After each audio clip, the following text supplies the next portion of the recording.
if you'll keep quiet, I will speak to my people in my language of Punjabi.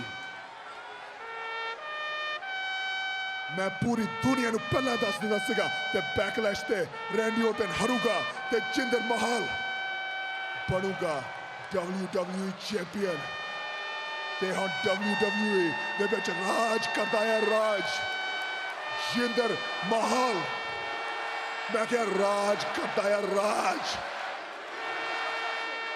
Jinder Mahal Maharaja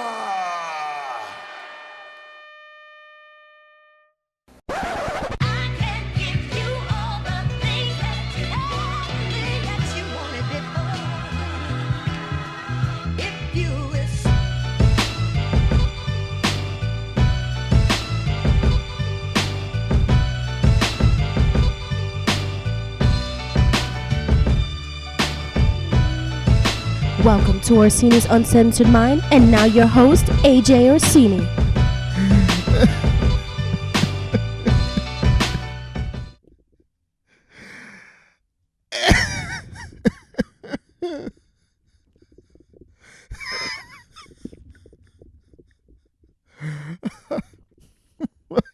My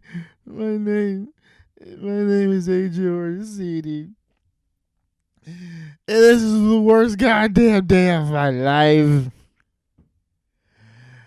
The worst. This is way worse than that time I stubbed my toe and the nail came clean off. This is worse than any day that I ever had as a student in school. This is the worst day ever. I'm feeling legit pain hearing you people are snickering. I was trying to vent my emotions on the social media. On the Facebook. I went on the Facebook to tell people about my pain and you laughed. You laughed at me. You laughed at all of the people. The 1.3 billion, you laughed. But you'll see. You'll see who has the last laugh. My name is AJ Orsini, and this is episode 5 of Orsini's Uncensored Mind, and there is literally nothing else I can lead with. I have a whole sheet. I have a sheet here of things that I'm supposed to be talking about, and I can't bear to do this podcast today. I can't. 170 days coming to an end. I can't believe it. You people on the internets, you can believe it, but I can't believe it. This was a poor decision. A poor decision. The WWE Championship was in bliss. It was going through one of its greatest periods of all time. We were hitting all new financial records in the WWE. Did you see that post-quarterly? My goodness. We finally had a WWE champion that was leading the way, that was being a leader. And they stripped him. They couldn't stand it anymore. And they had to get the Great White Hope behind him. They had to set things right because they knew Jinder Mahal was about to set box office records at Survivor Series. He was going to coloss that beast out of his damn boots and become the ultimate supreme champion. That's what Jinder Mahal was about to do. Now, in case you're hearing all this rambling and you're wondering what the hell happened, AJ, what happened? What are you so upset about? Last night, whether you watched, attended the taping or read the spoilers, regardless of all that, it was made official last night when it aired. The phenomenal AJ Styles is now, not forever, but for right now, the placeholder and paper champion and possessor of the WWE Championship. Jinder Mahal lost last night. And can you blame him? There's so much on his plate right now. So much on Jinder Mahal's plate right now. He's carrying the blue brand on his acne-infected back, which we all know is a natural thing. Nothing at all to do with steroids. None. For those of you out there who are unaware of how the steroids work. He's carrying the brand on his back. He's beaten all challengers. And now he's trying to mentally prepare for a beast. Not just any beast, but the beast incarnate. And you sick AJ Styles on him, blindside him, sucker punch the champion, if you will. Because you don't have the balls to just set up AJ and Jinder at a later date when he was prepared for AJ, like a champion should be. You sucker punch him, you sidewind him, and you end a lengthy, prosperous, and very viable WWE Championship reign. Jinder Mahal is champion no more. But don't you fret, 1.3 billion. 1.3 billion and one, because I'm in there too. I'm going to write that down. 1 billion. I'm going to write it down numerically with commas and shit. Hold on. 1 billion. 1 billion. 3 million. That's how that works, right? With the point. Yeah, what's the point? 1.3 billion. All these zeros. And then the last one right here. 1. 1.3 billion and one. Because that's me, y'all. Been on this Jinder bandwagon since 2012. Holla, holla. This man deserves to be champion still. What's going to happen now? You'll have to tune in to SmackDown to find out. But this is disgraceful. It's sad. It really is sad. This is a championship reign that was working. It was making money. You fools. Now you got AJ Styles as the champion. I hope you internet fans are happy. I hope you're happy. Hope you're dancing in your PJs right now. And I hope you enjoy this day. Soak it in, memorize it, commit it to memory. Because these days are far and few between, my friend. Because Jinder Mahal, my champion, my Maharaja, will get his championship back. I guarantee you. Now, where does that leave us on SmackDown Live as far as representatives go? Because now AJ Styles is the WWE Champion, which would put him in the matchup against the Universal Champion, Raw, and that's Brock Lesnar. So let's talk about that for a second. Because now we've got champion versus championship matches, and in case nobody's been paying attention, up until last night, all of the champions, the Universal Champion, the IC, the US, the tag titles, the women's, every goddamn champion was a heel. Which makes sense when you're feuding your heels with baby faces, but when you're doing champion versus champion matches and they're all heels, you pretty much have 4 or 5 matches on your card that are going to be heel versus fucking heel. We had a tag team match with a baby versus a heel. They changed that. Cesaro and Sheamus are now the WWE Raw Tag Team Champions, so they'll be going to Survivor Series to take on the Usos. So now we're back to heel versus heel. Unless the Usos have officially turned. I'm still confused on how that works. They're getting face reaction, but they're still acting like they're heel selves. I'm confused by that. We'll see how that works out. But as far as I'm concerned, they're still heel. So, heel versus heel in the tag team ranks. Heel versus heel in the women's championship match. Heel versus heel, IC versus US. Now, with the Universal Champion against the championship, I guess Brock Lesnar's not really so much a heel as he is just Brock Lesnar. That's like the third option. It's a heel, it's babyface, and then it's Brock Lesnar. Yeah, you could be a heel. You can learn to be a babyface. Or you can study up and become a Brock Lesnar. I guess those are your options. People call them tweeners, but I don't know. Kind of seems like a stupid name to me. But yes, AJ Styles now is slotted in that position to go against Brock Lesnar. Is it a better matchup? I don't know about that. I don't know if it's a better matchup. I think Jinder Mahal would have went in there, had a great match with Brock Lesnar, beaten him, as he should have. Colossus, 1, 2, 3, clean pin. I mean, if Goldberg can take out Brock Lesnar in 80 seconds, Jinder should just basically steamroll right through Brock Lesnar. There's no doubt about that. And if you're saying to yourself, well, if you could steamroll through Brock Lesnar, why couldn't he steamroll through AJ last night? He wasn't. I said it at the beginning of this. He wasn't focusing on AJ Styles. He's not focusing on AJ Styles. He's focusing on Brock Lesnar, as he should, the Beast incarnate. So, I had all these different things that I wanted to fucking get to. There's so many fucking things. Look at this shit. Look at this shit. I really wanted to get to a lot of this shit. Jesus Christ. Had to open with that. Wasn't even on my list of shit. Look at all this list of shit I got. Jesus fucking Christ. Any fucking way. Longest way to do an intro ever of all time. I can't. So angry I had to go through all that.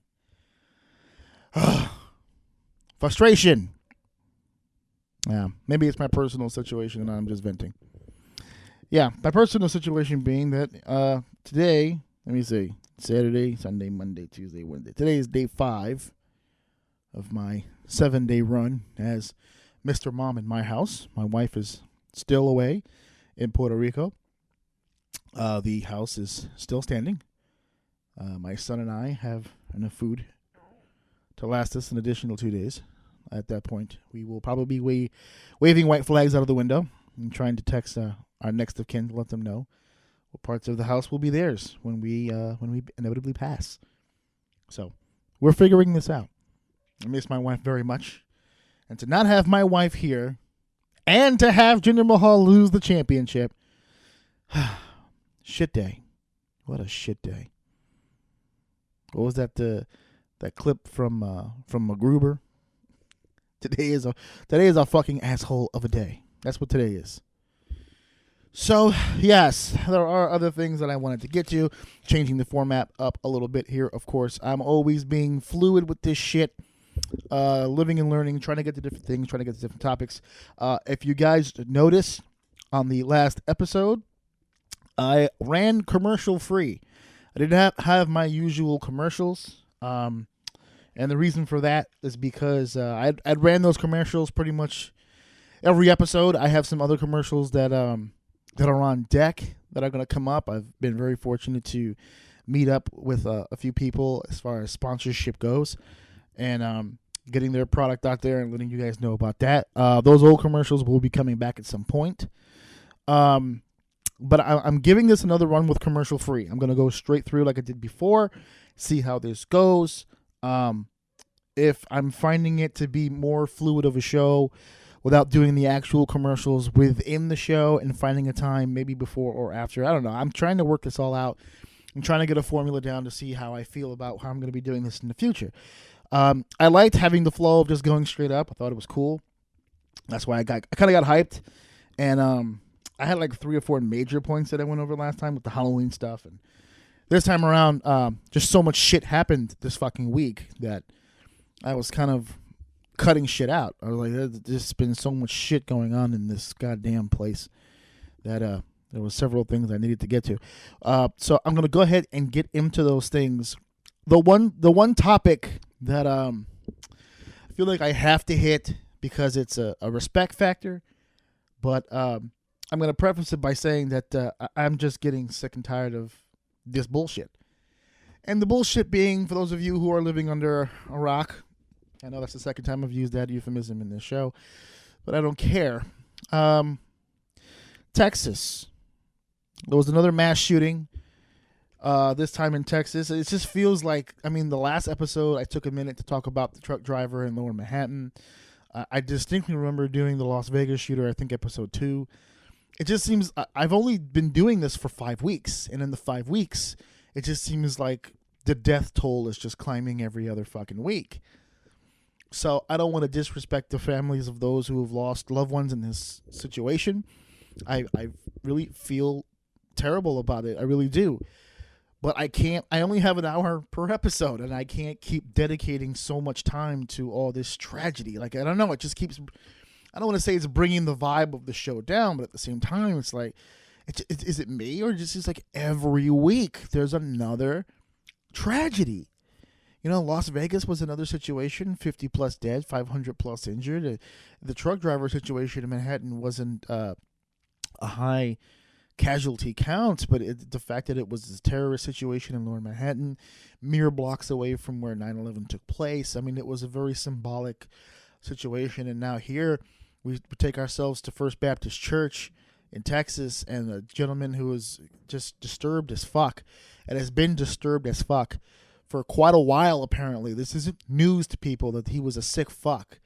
You know, he beat his wife and he beat his stepkids, and he's had problems at work, and he's had dishonorable or bad. I think it was. No, I'm gonna get it right. I'm gonna be specific. It was a bad conduct discharge from the Air Force. I mean, this guy's been a bad dude for forever. And the guy comes over to a church and starts shooting shit up, and he goes inside the church. I mean, we had children lose their lives. We had senior citizens. We had your everyday average people, I mean, in this church. I mean, it was just a day of worship turned into a day of massacre. And it just seems like every fucking week there's another fucking situation. Every fucking week there just seems to be another fucking situation where there's loss of life and there's injuries, and the gun control argument is coming up, and then, mental health issues. Again, I'm not a very political person, and it just seems like nowadays everything's fucking political, and everything is agenda, and everything is there's a backstory to it, unless it's this, and then if it's this, and it's not really a backstory, it's just plain old terrorism. So I do feel for those who lost their lives, or the families of those who have lost their lives in this situation, and I hope that they get some sort of peace about this down the line. Obviously not anytime soon, not this week or tomorrow or within the month. It's a process. It's going to take a long time. I've lost family members. I've lost friends. I know that grieving process can definitely differ, not just per person, but per death. You know, the person who lost a friend is going to grieve, but the grandmother, I saw a few videos earlier today, the grandmother who lost her daughter and 3 out of 5 of her grandchildren in that church, with the 4th still fighting for his life currently as we speak. I mean, that person's going to grieve probably till they die. You know, that's how the rest of your life is going to be. That day changed it forever. So I don't want to downplay what's taking place, but I also know that every week I just seem to be doing a segment on just severe loss of life, and I don't know, I just feel like there's been so much said about it already from people who are much more knowledgeable about the situation than myself. So I will concede to them to let them spread the memory of those who lost their lives, and for the real investigators to get more information out there. I'm just a messenger. I'm just a dude with a microphone sharing some opinions. And to be honest, sharing opinions on tragedy, it doesn't seem right. So I mention it. I pay my respects to it. But I will be moving on from that. And that will be pretty much my segment on that. I'm not going to keep harping on that stuff.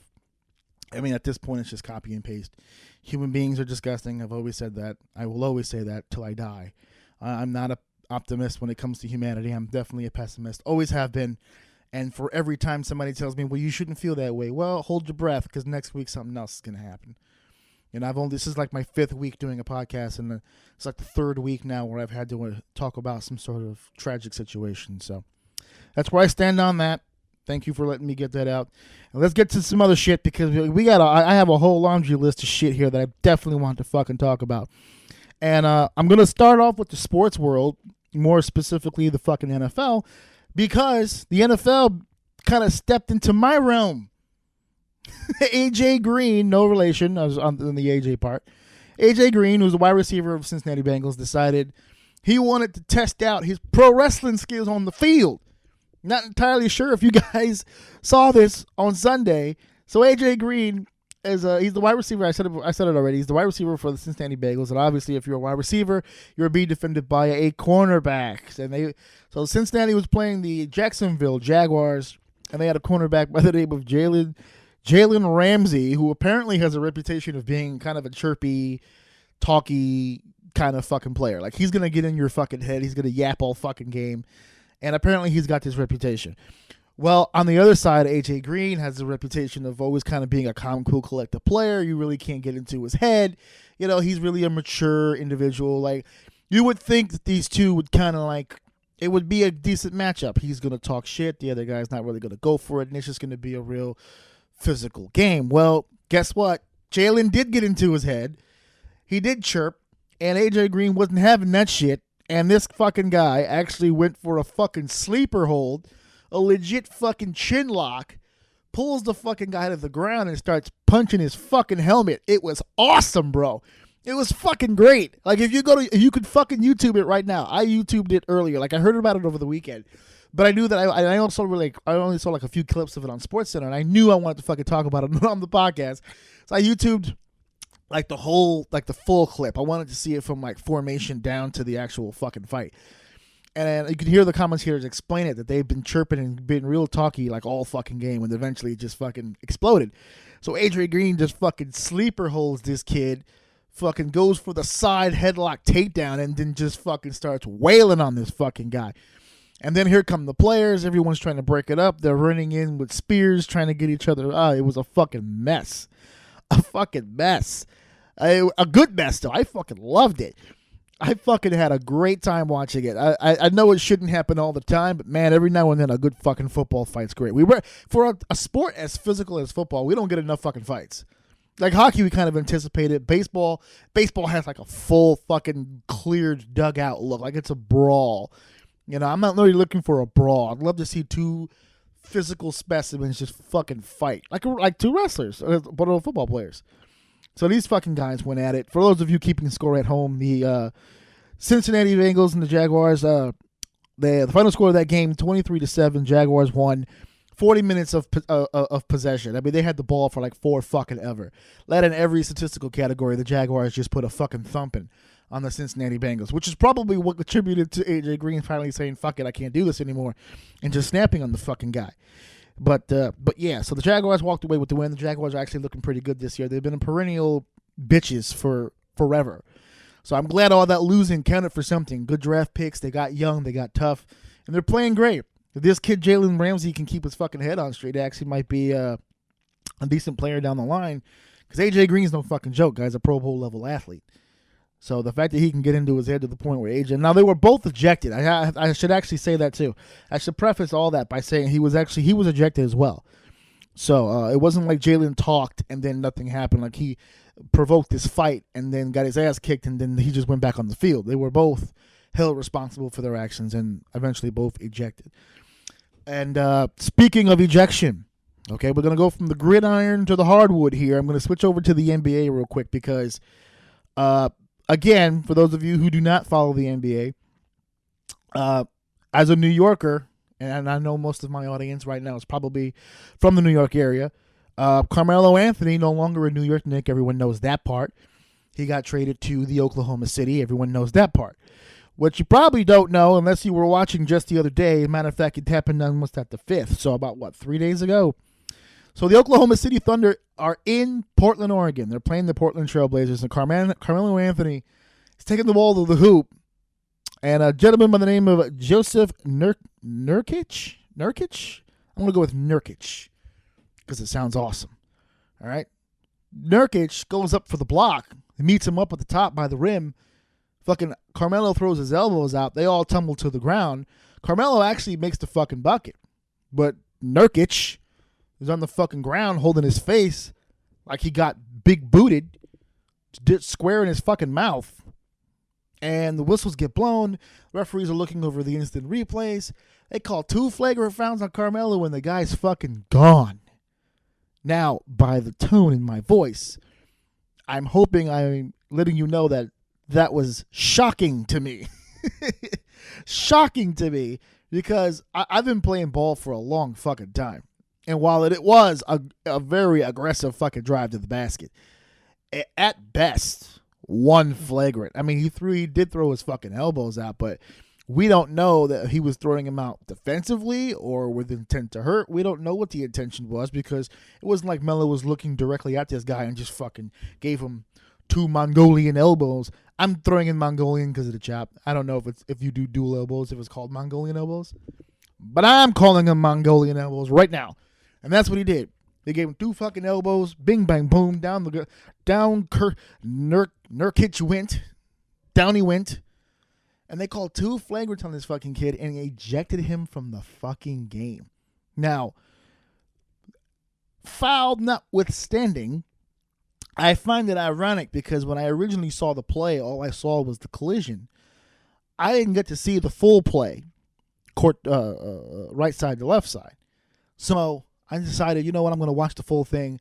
Maybe something happened beforehand that pissed off Carmelo to lead us to believe that this was an intentional elbow.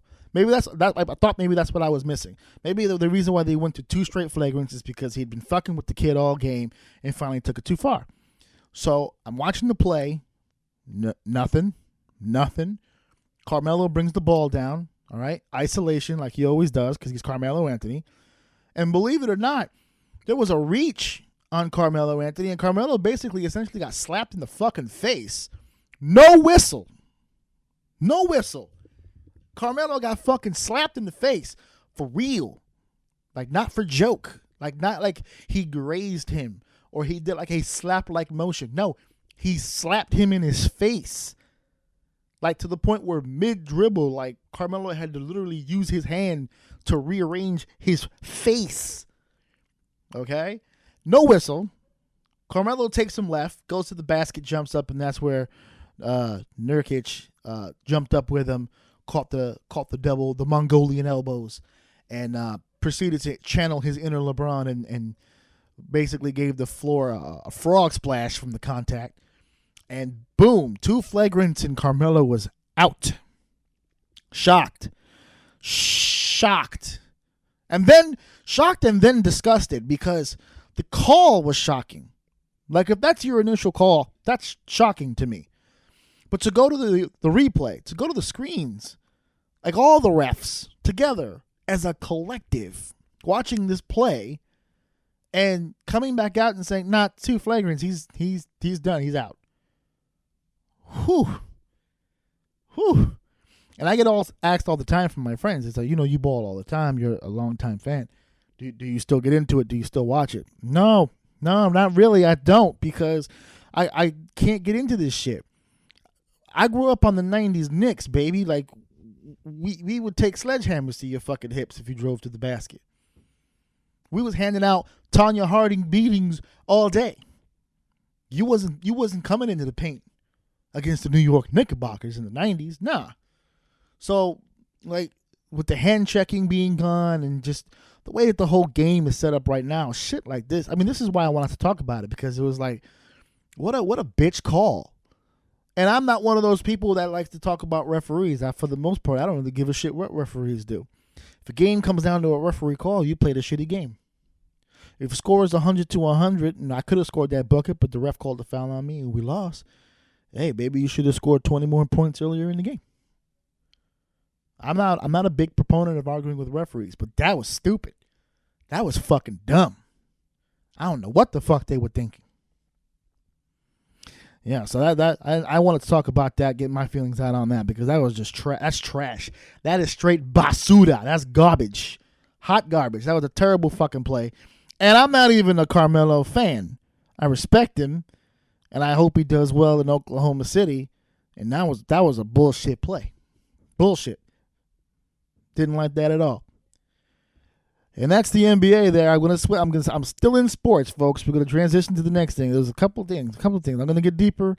As we get deeper into this list, I'm gonna have a lot more to say on shit. But this one's actually gonna be a pretty quick one, because I was talking about the last 2 episodes, so I'll finish it off here. Since Major League Baseball is now in their off season, because the World Series is complete. Last episode, Game 1 had just completed with the Dodgers going up 1-0. As it would work out for the rest of this week, the series would go to 7 games, and the Houston Astros, for the first time in franchise history, will walk away a World Series champion. Congratulations, sincerely, as a sports fan. I know I'm a Mets guy, but as a sports fan, congratulations. I love when these organizations do this. And my wife my wife, who's a former baseball fan, I would say, because she doesn't really watch too much of it now, but she hears things. You know, she listens to the ESPN radio just like I do in the morning going to work. And she picked up on a few things, and she heard that Houston won the World Series, and it's the first time in franchise history. And she goes, man, I've been hearing that a lot lately. You know, like the Cubs won last year, and they hadn't won for they won for the first time in like 108 years, and the Giants winning, I think it was their three championships after never really being a contender for a long time, and the Angels coming out of nowhere. It's just like, she's like, wow, over the course of like the last 10 years or so, like the Red Sox winning after, 86 years in the dark. You know, you're going back about 10, 15 years here, like with the exception of maybe the Yankees in 2009, like there's a lot of new franchises stepping up to the plate, you know, and I actually have a plan to have my wife on as a guest, because you guys would be really fucking amazed as to how much she actually knows about the shit that I talk about on a daily basis. A lot of the shit that I come up with, not just for the show, but just in general, usually filters through her at some point. You know, she's very knowledgeable about shit like this. So I would rather have her come in and discuss her point rather than speak for her, and we will do that soon. Black Friday is coming up, so I'm looking to spend a couple bucks on some equipment, get some stuff in, start doing these interviews, and start getting people a part of this conversation. So, and she's definitely going to be one of the ones that come on, definitely. I think you guys will be pleasantly surprised by the shit that she has to say about a lot of this stuff. But back to the Houston Astros. 7-game series. You know, they won 7 games in the American League Championship game series, 7 games in the World Series, and they pulled it out each time. MVP honors go to George Springer, who hit 5 home runs throughout the World Series. I guess that's why they gave him the MVP. For those of you who don't know, and I didn't know this either until a buddy brought it up to me, and I researched it, so I did confirm it. But George Springer hit 5 home runs in this World Series, all 7 games. That ties the record in World Series history with 2 other people, Reggie Jackson in the 77 World Series and Chase Utley in 2009. And I know a little something about that 2009 Chase Utley action because I was in the building when it went down, Yankee Stadium 2009.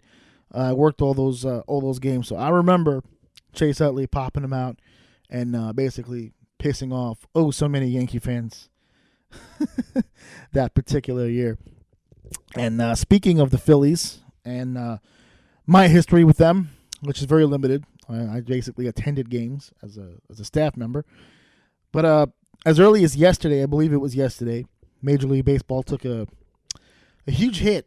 Lost a gentleman yesterday. Unfortunately, I know I wasn't going to speak too much on tragedy earlier in this podcast. I mentioned I didn't want to spend too much time on it, but I do have to mention one other thing that took place. It is also baseball, somewhat baseball related, but Roy Halladay, who was a pitcher for the Phillies that year in 2009, if I'm not mistaken, I thought it was his first year in the Phillies, was 2009. And Roy Halladay was an amazing pitcher who had great success. He's got a perfect game on his resume.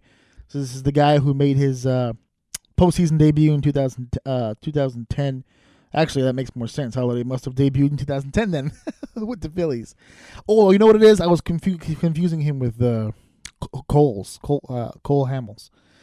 And he debuted in the postseason in the divisional series, the National League Divisional Series in 2010. That was the game where he threw a no-hitter in the postseason. And Roy Halladay was an amazing athlete. From what I've gathered over the last 24 hours from the people who know him best, he was an amazing person as well. Unfortunately, he passed away yesterday. He was the owner and the sole pilot in a private plane, Series A2 Icon. And unfortunately, the investigators are saying that it was a pilot error. There was something he did that was not right, and unfortunately, that decision cost him his life. He survived, I believe, by a wife and 2 kids. So that's a sad moment right there.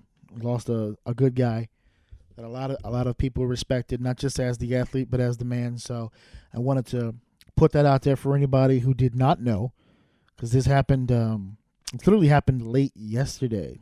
So I'm filming this, by the way, on Wednesday. So Yeah, so it happened late yesterday. So for anybody out there who did not know, the rumors are confirmed and true. The reports, I should say, not rumors, are confirmed and true. We unfortunately lost Mr. Halladay yesterday. And again, wishing his family well. And it takes time to grieve over this stuff. It really does. It's not exactly the easiest things that happen. So especially when you have kids, it's tough, very tough. So that's all the stuff from sports related. Like I said, guys, this is going to be all over the place as far as the content of this podcast. So all over the place, indeed, it is. So we're going to go a little bit off topic from sports. I mentioned Thor Ragnarok not too long ago, and my concerns about the film and how I felt about it, and it was too funny, too comedy-like, too Guardians of the Galaxy-like. I don't know. Just didn't fit and seem like a Thor movie, or especially didn't fit as the third piece to a Thor trilogy series that I never thought I would ever get in my life. And it's funny because the opening weekend numbers have come out, and I wanted to throw those out there. That Thor Ragnarok debuted at number 1 in the box office, which is Marvel's. Is it Marvel or Disney? I think it's Disney. Disney's 17th straight number 1 movie, like debuting at number 1. Just monstrous at this point. Monstrous. And Thor Ragnarok, 122 million domestic. That's here in the United States, and over 300 globally so far. So it's a hit. It's doing well in the box office, and that is good news. Good news. But the concerns that I had, I'm finding out from people are coming true. There are a lot of people who saw this fucking movie and came away from it saying everything that I was really afraid to fucking say about it. That it felt very Guardians of the Galaxy. It felt very, comedy-like. Like, there were people leaving the movie theater saying, man, it didn't even feel like a Thor movie. Everything was funny. Everything just felt so funny. I don't know. It's just I haven't seen it yet. Like I said before, I'm going to wait till my wife comes back from Puerto Rico and enjoy it with her, because that's like a tradition in the house when it comes to the Marvel movies. So I'm going to wait to see it with her. But from what I'm being told about this movie already, I'm not entirely sure that I'm really that excited to go see it. I don't know. I don't have the same buzz that I felt like with the Avenger movies, or even with something like with local, like for instance, Black Panther's coming out. I'm fucking stoked. I want to see this Black Panther movie bad. I want to see it so fucking bad.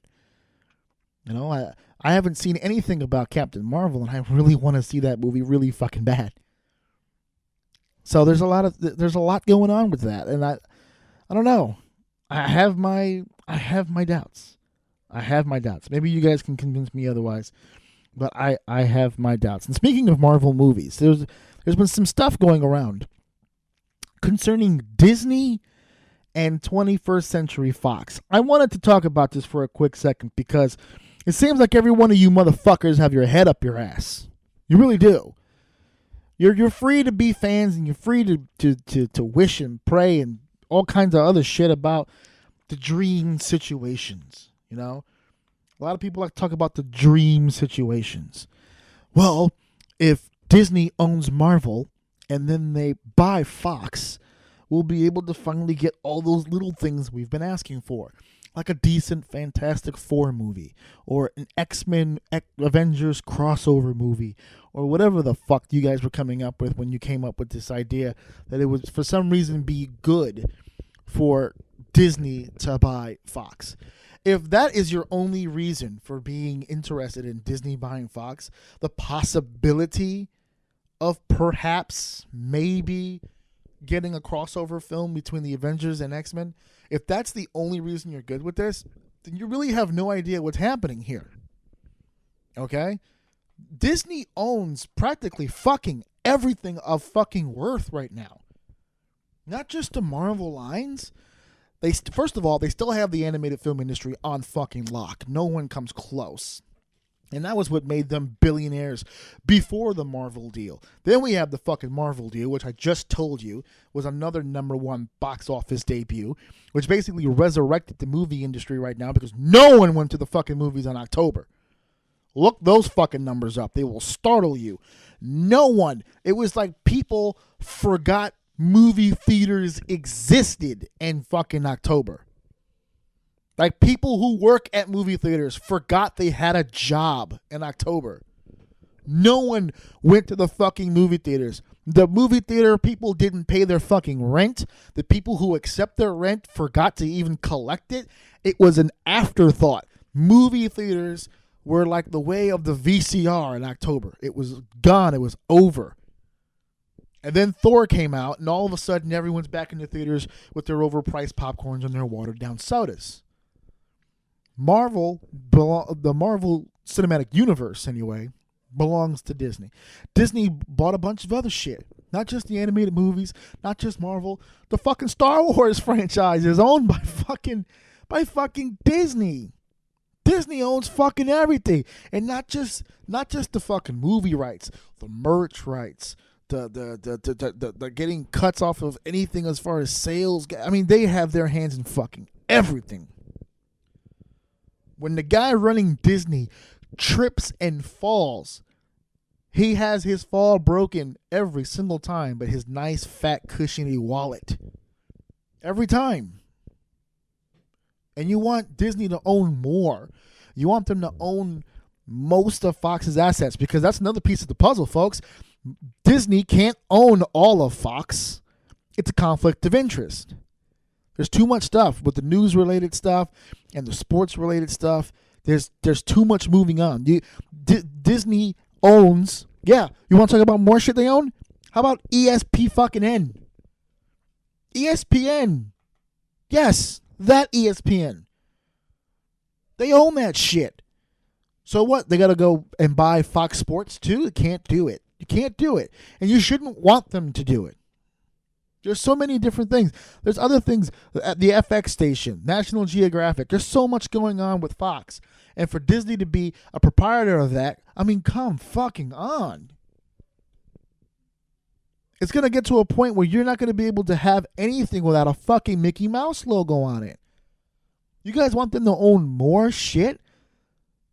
Once upon a time, we lived in a country where people were against monopolization. The one company, it was like the Rockefellers, the robber barons from back in the day, the J.P. Morgans and the Rockefellers and those guys who just fucking owned everything. And then whoever tried to come up with something on their own, the fucking guys come and they just destroy you. That's what Disney has done. They're attempting that. This is their attempt to just monopolize everything. They want to own it all. And I don't blame them for that. I don't sit here and cast aspersions to them. You're in business. And in business, the job is to win. To make as much money as humanly possible and to keep your company as prosperous as humanly possible. The problem with the situation is they're too fucking good at their jobs. They're fucking excellent at their fucking jobs. The guy who drew a little mouse on a napkin and turned it into a multi-billion-dollar industry, I don't even think he thought it would get this far. Disney has made strides and has not only adapted with the times, they've been ahead of the times 9 times out of 10. And they're not willing to sit back. They have all the balls in the world to make the big deals. They spent money getting the Marvel rights. They spent money getting the Star Wars stuff. These weren't things that they acquired because they were out of date and they were caught on the cheap because nobody wants to see this shit anymore. No, they bought these things at their peak and they bought high, but they bought a product that will return even higher. They're not afraid to gamble. Some gambles they've taken didn't work out. But for the most part, it usually tends to. And that's the problem. If Disney owns fucking literally everything, that's a monopolization and things can get fucking crazy. Okay? So I don't know. Be careful when it comes to wanting this kind of stuff in your life. All right, please be careful. Now we're gonna start wrapping closely here, and we're gonna deviate back toward the realm I know best, and the realm I feel the most comfortable in, and that's pro wrestling. Just a few quick points here on the pro wrestling end. Something I really wanted to divulge into. First of all, I wish a speedy recovery to my main man, Sin Cara, who got his knee all twisted and jarred up in a match with Corbin and Sami Zayn over in Spain for the U.S. title, getting that push. You know, every single time they try to do something with this guy, something bad happens. Guy is king of the bad timing, but I wish him well. Want to see him come back. He's a good dude, locker room leader. Got to see him doing his thing. So that was a quick shout out to Sin Cara. Okay, but we need to move to one thing I need to address here, and I normally don't. I don't know if you guys have been paying attention for the previous 4 episodes, but I kind of stay away from Impact Wrestling. I don't talk too much about Impact Wrestling. And the reason for that is because I don't know how not to be biased about it. I have a couple of friends who work with the company, people that I know personally. Either I've worked through work or through personal lives. And so on that note, I try to stay away. But one of the things I just could not ignore, because who can? No one seems to be able to ignore it, is all the information coming out about Impact Wrestling supposedly putting in plants as far as fans and paying for extras and getting people to come into the buildings that are not typically wrestling fans and just they're just padding basically for TV. And I see a lot of people talking shit about it and you know, fans being fans and even, you know, workers being fans, because that's what most workers are now. They're basically fans who bought wrestling boots. So they're on the social media talking all kinds of shit. I would just like to add to the conversation. I'm not going to dominate it. I'm not even going to change it, because I know nothing I say right here is going to convince you of otherwise. But I would like to add to it. What I'm going to add to it is, so the fuck what? That's it. That's my contribution. So the fuck what? Who the fuck cares? Seriously.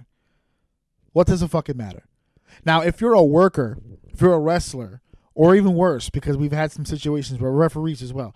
If you're a referee or a camera guy or a facility manager or whatever the fuck your connection is to Impact Wrestling, and you are owed funds, and you haven't been paid for your services, or better yet, you're still with the company on a handshake deal, and you haven't had your compensation given to you, and you see a notice like this about them paying people to come sit in the seats, you can be pissed. You're the person who should be upset. Where did you get this money from to pay for these randoms when I'm working for you tooth and nail here through thick and thin and all the bullshit you guys have me going through, and I have no fucking compensation for it? Where's my money? Where's my piece of the puzzle? Those are the people who should be mad. If you're a fucking fan, what the fuck are you mad about? Oh, they're just trying to pad their numbers. No shit. Obviously they're trying to pad their numbers, because an empty building looks shitty on pay-per-view. Durr. What the? Seriously, what the fuck are you supposed to do?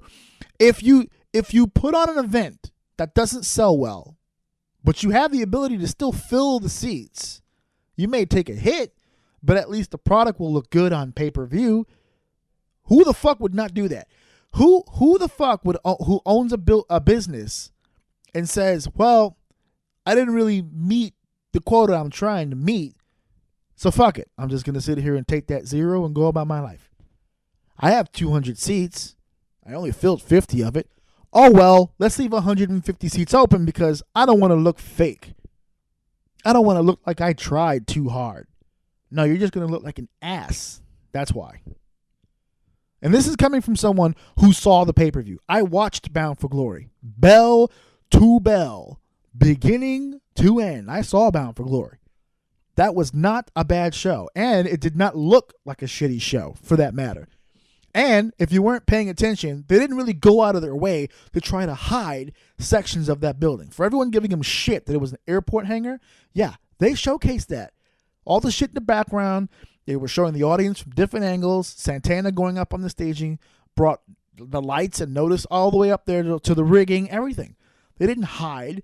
They didn't do anything fancy to try to get you to look somewhere else. They just did their fucking thing. They paid for a few people to come into the building. I have some sad news for you, bro. A bunch of fucking wrestling companies do that. I can dare to say currently, all of them. For the most part. Maybe it's not a regular practice, but they've all padded. First of all, WCW made a fucking business out of padding. Your precious Lucha Underground. Those are not regular wrestling fucking fans. And even just the other day, when the Manhattan Center and the Barclays Center sold out, I was on social media saying, for a product that seemingly no one wants to see, it sold out pretty fucking fast. And I have friends going, scalpers, bro. Scalpers bought those tickets. Really? Who are the scalpers? People on the street or WWE people on the inside getting those tickets and trying to sell them for double the face value? Either way, it's irrelevant because the padding takes place. Everybody fucking pads. Indie companies, yes, your favorite indie company, the one you like so much, they pad. Lucha Underground pads. You sell as many tickets as you possibly can, and if you're down to the wire with like an hour left before the show, or maybe even a few hours depending on where your location is, if you cannot sell your tickets, yes, you will either try to give them away to get butts into those seats, or you'll work out some sort of deal for a payment later. That way you can do what? Fill the fucking seats. Because the objective at the end of the day is to fill the fucking seats. And it would be a lovely, lovely life if every person who came into the building paid for their ticket. That's the way you want to be. And eventually, if you keep working hard enough, that's the way that you will be. So if you want to criticize TNA for being a company that's supposed to be a national brand, a global brand if you listen to the way that they promote themselves, and they've been so for 15 years, that they should be above padding. Well, on that note, what's the WWE's excuse? Because we know on paper that they've padded. Not only that they pad with audiences, they've padded with numbers. You really think those WrestleMania numbers are for real? You think those numbers, you think 70,000 people here today? Yeah, 70,000 people. How'd you pull that number out your ass? You sold 50,000 tickets. You gave out 10,000 tickets. Math isn't working out. So you guys can give Impact Wrestling all the shit you want about the pad, but if you're going to give them shit about padding, you need to go around and start looking at some of these companies because everybody's fucking padding. You're supposed to. At the end of the day, you make as much money as you possibly can. You squeeze as much juice out of that fucking lemon as you possibly can. And if you can get all you can out and still not fill and look presentable as a product, yes, you pad. Many promoters have been put in this position where they've had to do this. It's a terrible position to be in when it's your normal practice. You don't want this to be an every fucking show thing. But in case of an emergency, or i.e. a pay-per-view, especially since you don't have many of those anymore, yes, you're going to fucking pad. It's not that fucking hard to figure out. Worst case scenario, pad the fucking audience. Get as many people into that building as you possibly can. That way when you're on pay-per-view, it gives the impression that everything is full and everything is fine. That business is booming. That's what you want. You want your business to give the impression that business is good and people are paying attention to it. And then people want to pay to see it. So when people turn on the television, they go, wow, this was a great show. It looks great. It looks presentable. I want to fucking be there. That's what TV is for. What do you think? The people at the Wendy Williams show weren't given the fucking tickets? You can go on Google right now and get free tickets to all that shit. So stop. Stop trying to nitpick. All right? I don't know if you guys fucking noticed, but the landscape in wrestling is kind of thin as it is. We need a viable number two. And to be honest with you, I know at this point Impact will never be that. I know they can't be. They've proven they can't be. They've fallen off the bike way too many times. But at least they're fucking trying. Ring of Honor is fucking trying. New Japan is fucking trying. Okay? And you can make an argument New Japan is right on WWE's level. I will concede to that. I'm not the biggest New Japan guy in the world. But their production value and the way that they present their product and the superstars they possess and the way they look and the way they feel, that's a fucking promotion. Not too many promotions feel like that anymore. So let's stop handing out these fucking lemons. Let's stop handing out these bags of shit. Okay? And let's get off each other's backs. Now I got 2 last points to bring up here before I wrap this up and bring this fucker home. You got me all riled the fuck up over here. Leave him alone. Leave him alone, damn it. Leave him alone. Jesus fucking Christ. 2 points. Okay, I'm going to go with my first. No, I'm going to rearrange that. Here's what we're going to do. I'm going to present it like this. All right? I'm going to rip the fucking Band-Aid off. Triple H was at a fucking indie show in the UK. Now, some of you find this shocking. It's Triple H. Triple H was at a fucking indie show in the UK. He was invited by Mark Dallas. He was out there with Pete Dunne. They were in Glasgow, man, and they were having a good fucking time. First of all, this is not Triple H's first time at a fucking indie show. It's not even the first time for corporate Triple H to be at the indie show. The fucker just did an Evolve show like a few months ago and did the same shit that he did in ICW, where he came out and just thanked everybody for coming and, you know, yay, yay, rah, rah, independent wrestling. This is where everybody gets their start, blah, blah, blah, blah, blah, blah, blah, blah. I think it was cool that he did it, especially since he basically bent ICW over and fucked it as many times as he has. It was nice for him to actually come out and show a little public display of affection there. All right, because he's been fucking ICW for months. They may enjoy the fucking. They may hike their asses up just a little bit each time it comes. WWE brings that erection near them. But it's fucking nonetheless.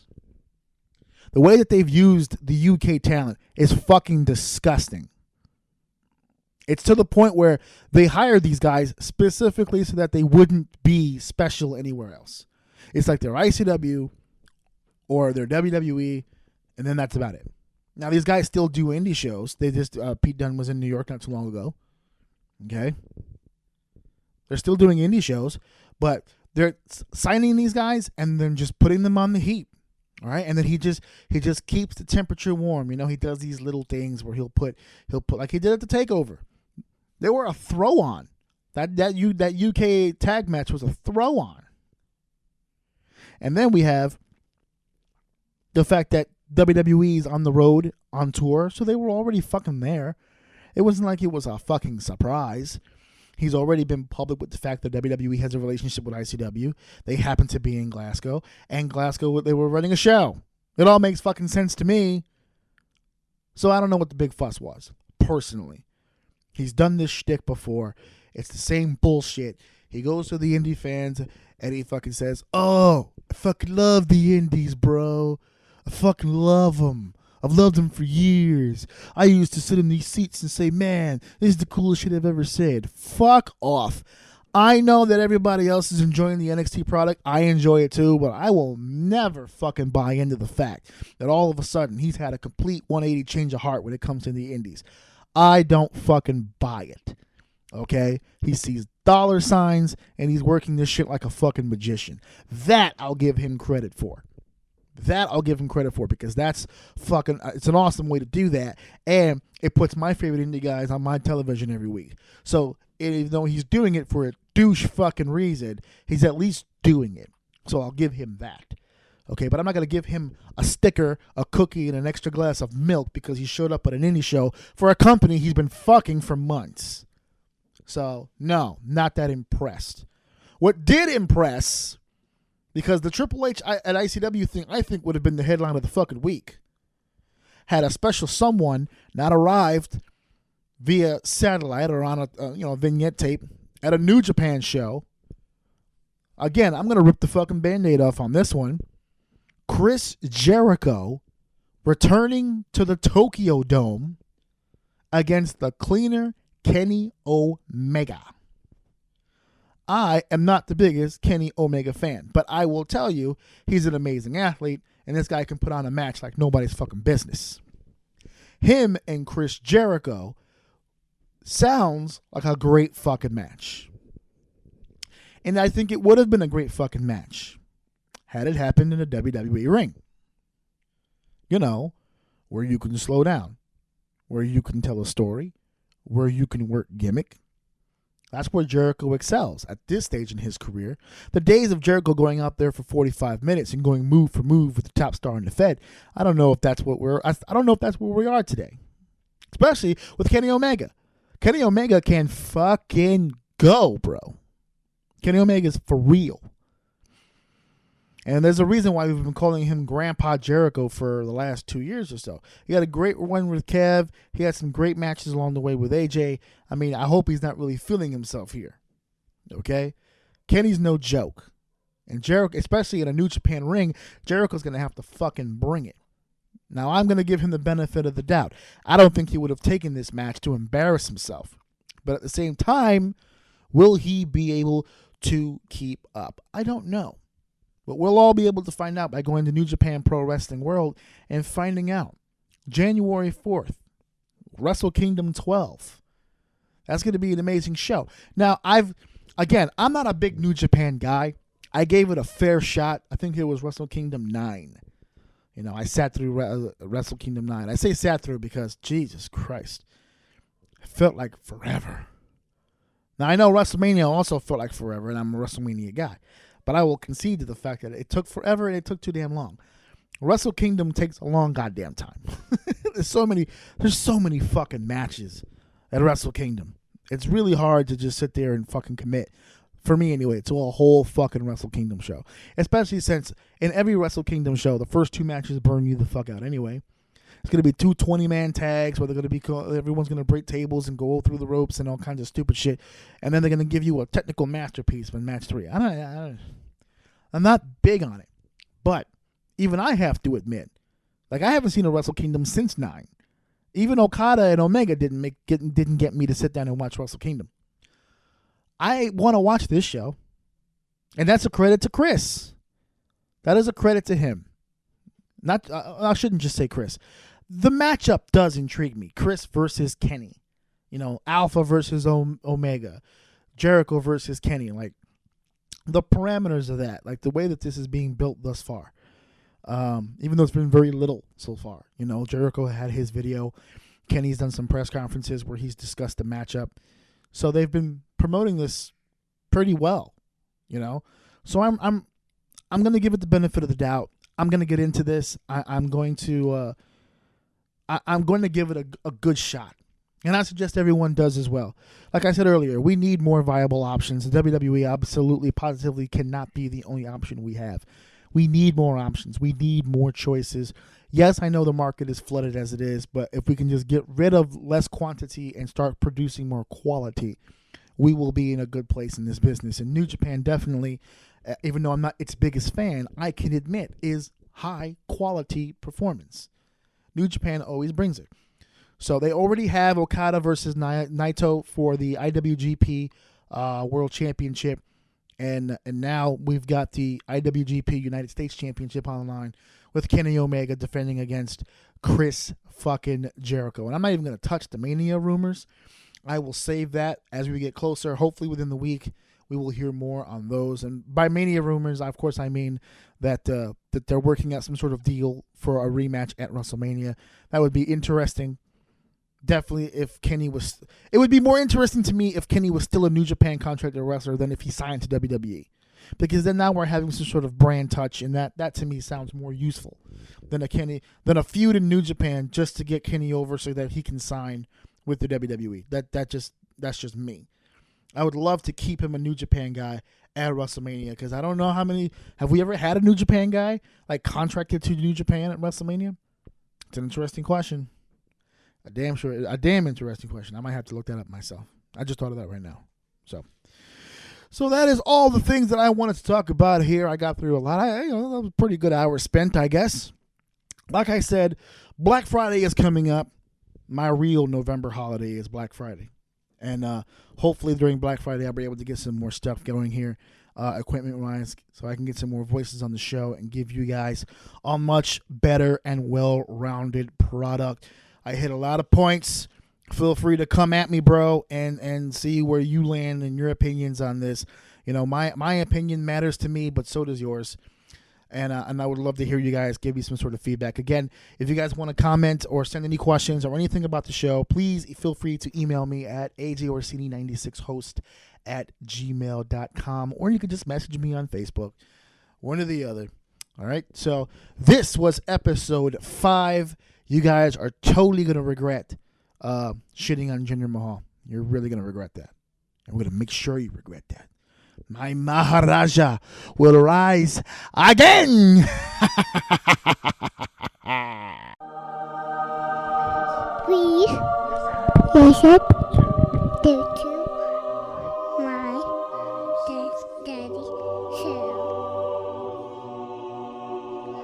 Please listen to my husband's show.